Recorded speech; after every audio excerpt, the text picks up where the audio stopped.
네, 안녕하세요.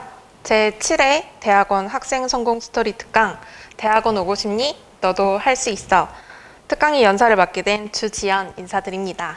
제가 대학원에 입학을 결심하게 된 건 이 사진에 한 장에 모두 담아 있다고 해도 과언이 아닐 것입니다. 여러분은 2년 전에 있었던 N번방 사건을 기억하실까요? 저는 사실 컴퓨터를 전혀 모르는 문과 출신, 그것도 법대 출신의 컴맹이었습니다. 그런데 이 N번방이 뭐지? 텔레그램이 뭐지? 라는 생각을 했는데 계속 뉴스에서 N번방이라는 이야기가 나오고 사람들이 계속해서 뭔가 피해를 입었다는 이야기가 연일 뉴스에 뜨기 시작하였습니다. 이런 해당 사건이 연일 뉴스에 보도되는 것을 보면서 저는 큰 충격을 받았고, 더 충격적인 것은 이런 나쁜 범죄자들이 잡을 수가 없고 잡히지도 않고 피해자들은 어떤 조치를 취해야 하는지도 모르고 있다는 우리 사회의 현실이 정말 저에게 충격적으로 다가왔습니다. 심지어 텔레그램 N번방과 같은 디지털 성범죄는 처음으로 일어나는 일이 아니었습니다. 이미 이전에 디지털 성범죄가 우리 사회에 만연했고 우리는 그것을 모르고 넘어가고 있었습니다. 끊임없이 늘어나는 피해에도 불구하고 법률의 미비와 그리고 기술의 한계로 어려움으로 우리는 계속해서 이 어려움들을 모른 척 눈 감고 넘어가고 있었습니다.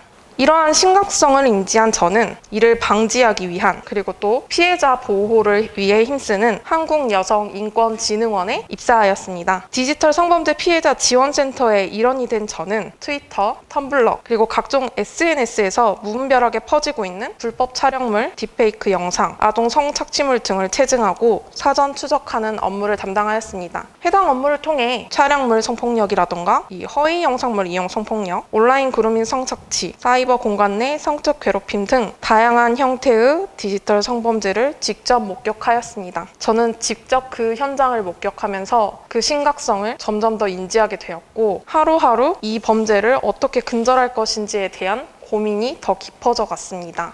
제가 방금 삭제했던 영상이 1초 만에 다시 올라오고, 제가 어제 지웠던 사진이 오늘 다시 확인하였을 때 올라왔을 때 그 기분은 참담하고 되게 너무 슬펐습니다. 아침 9시부터 저녁 6시까지 매일같이 지우고 또 지웠습니다. 피해자의 신상 정보가 게재된 게시물을 내려달라는 요청에 대해서 몇몇 가해자들은 센터에 협박 메일을 보내기도 하였습니다. 또 욕설을 보내기도 하였습니다. 우리는 이러한 현실에 되게 지쳐갔고 점점 더 우리의 클릭은 사실상 속도가 느려지기 시작했습니다. 그렇게 매일매일 지쳐가던 무렵, 어제 지운 영상물이 또다시 업로드가 되어가던 그 무렵, 제 삭제 지원 목록에서 한 의뢰인의 목록이 갑자기 사라졌습니다. 그래서 제가 이상하다고 생각이 들어 담당자분께 문의를 드렸습니다. 그런데 담당자분께서 말씀하시기를 이제 그 의뢰인은 다시 볼 수 없게 되었다고 말씀을 하셨습니다. 저는 그때 그 당시에 저의 무력함에, 그리고 우리의 무력함에, 법의 공백에, 기술의 한계에 울음을 터뜨릴 수밖에 없었습니다.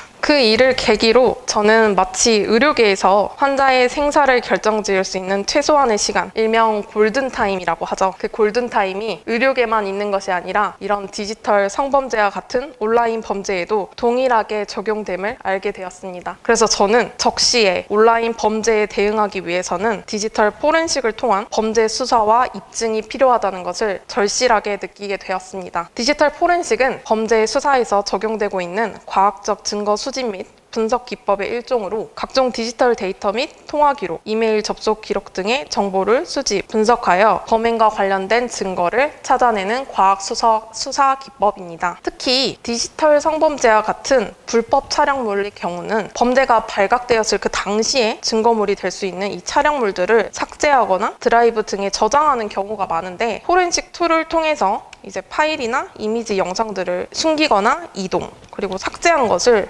찾아낼 수 있고, 또 시간이나 위치 등을 파악할 수 있었습니다. 또 복원이 가능한 경우도 있다고 하였습니다.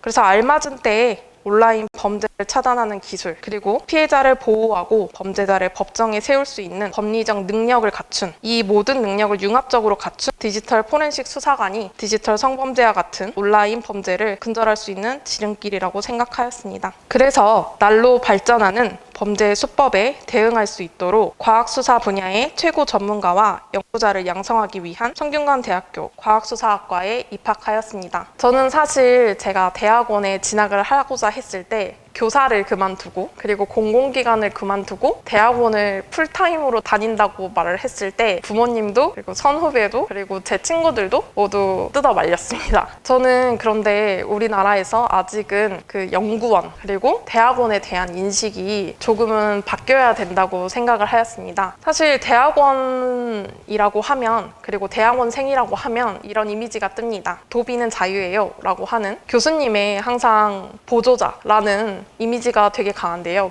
저는 오히려 대학원에 와서 연구원이 그리고 대학원생이 본인의 학문적 지향을 논문과 연구로 밝히는 능동적이고 주체적인 사람이라는 것을 절실히 깨닫고 있습니다. 저는 일단 연구원으로서 궁금한 것, 해결해야 하는 사회 문제 그리고 문제의식을 항상 가지고 있어야 된다고 생각을 하였습니다. 그리고 선행 연구, 이전에 연구자들은 어떤 연구를 했지? 그리고 어떤 한계가 있었지? 그럼 나는 이 문제를 어떻게 해결할 수 있을까?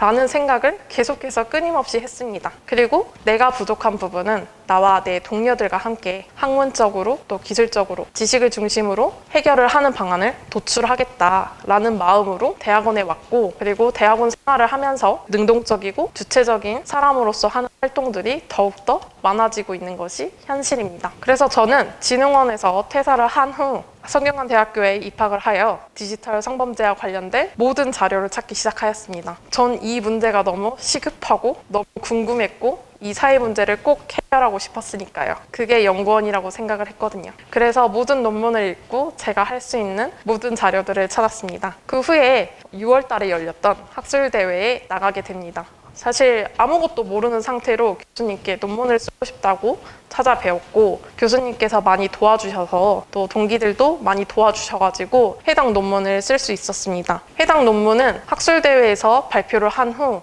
좀 더 피드백을 받아 발전시켜 디지털 성범죄 위장수사, 허용 범위 및 시스템 구축 방안에 관한 연구로 작성이 완료가 되었습니다. 위장수사가 한참 이루어지기 시작할 때 낸 논문이라서 시기적으로 좀 적절해서 이 논문이 많은 사람들에게 읽히기 시작했고 제가 이 논문을 내면서 보다 많은 사람들, 특히 디지털 성범죄의 피해를 많이 받은 분들, 그분들에게 조금 도움이 됐으면 하는 마음으로 사회에 기여하는 마음으로 이 논문을 제출을 하였습니다.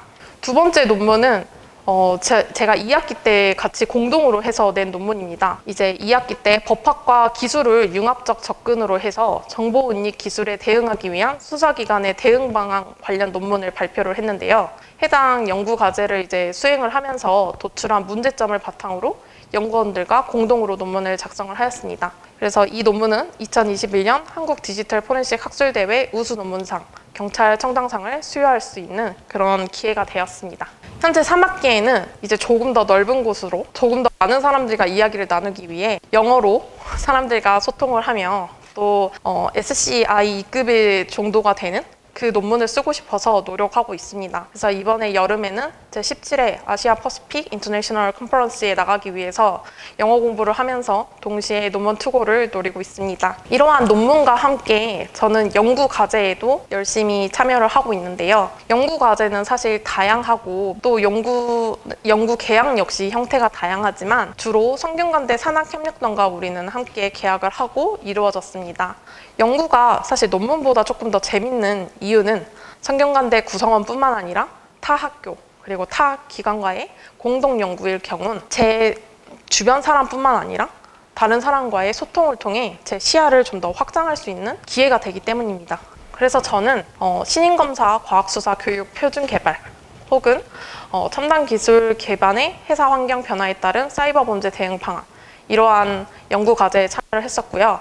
그 이외에도 보안 과제 2개를 참여를 했었고 서울시 디지털 성범죄의 자문으로 들어간 바 있습니다. 그리고 지금은 AI 및 디바이스 복호화 관련 연구 과제에 참여를 하면서 여러 가지 국가기관과 유관기관에서 여러 전문가들과 함께 연구 과제를 함께 참여하고 있습니다. 연구 과제 참여를 통해서 연구의 필요성과 연구의 영향력을 매번 느끼고 있습니다. 또 아까 말씀드렸다시피 교수님, 그리고 변호사, 경찰 실무관, 검사 이런 분들의 전문가와의 소통을 통해서 실력이 향상됨을 느끼고 있습니다.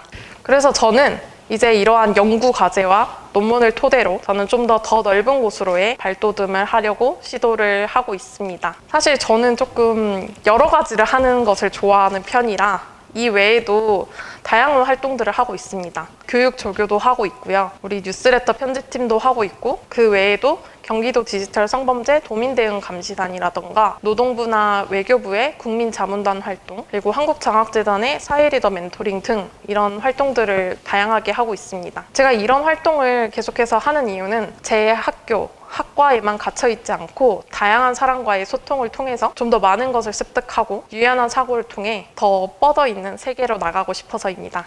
저는 대학원에 오고 싶어 하는 친구들이 많이 망설이고 많이 고민하고 주변 사람들에게 많이 묻고 있는 것을 알고 있습니다. 여러분들이 지원하고자 하는 대학원은 다 다를 것입니다. 그리고 여러분이 지원하고자 하는 연구실 역시 다 다를 것입니다. 하지만 정말 여러분이 학문에 뜻이 있다면 좀 더 수동적인 공부가 아닌 본인이 이루고자 하는 공부가 있다면 저는 단연코 대학원을 추천드리고 싶습니다. 여러분은 그냥 끌려가는 공부가 아닌 그런 연구가 아닌 본인이 직접 하고 싶은 연구를 하셨으면 좋겠습니다. 제 강연은 오늘 여기까지입니다. 이상입니다. 감사합니다.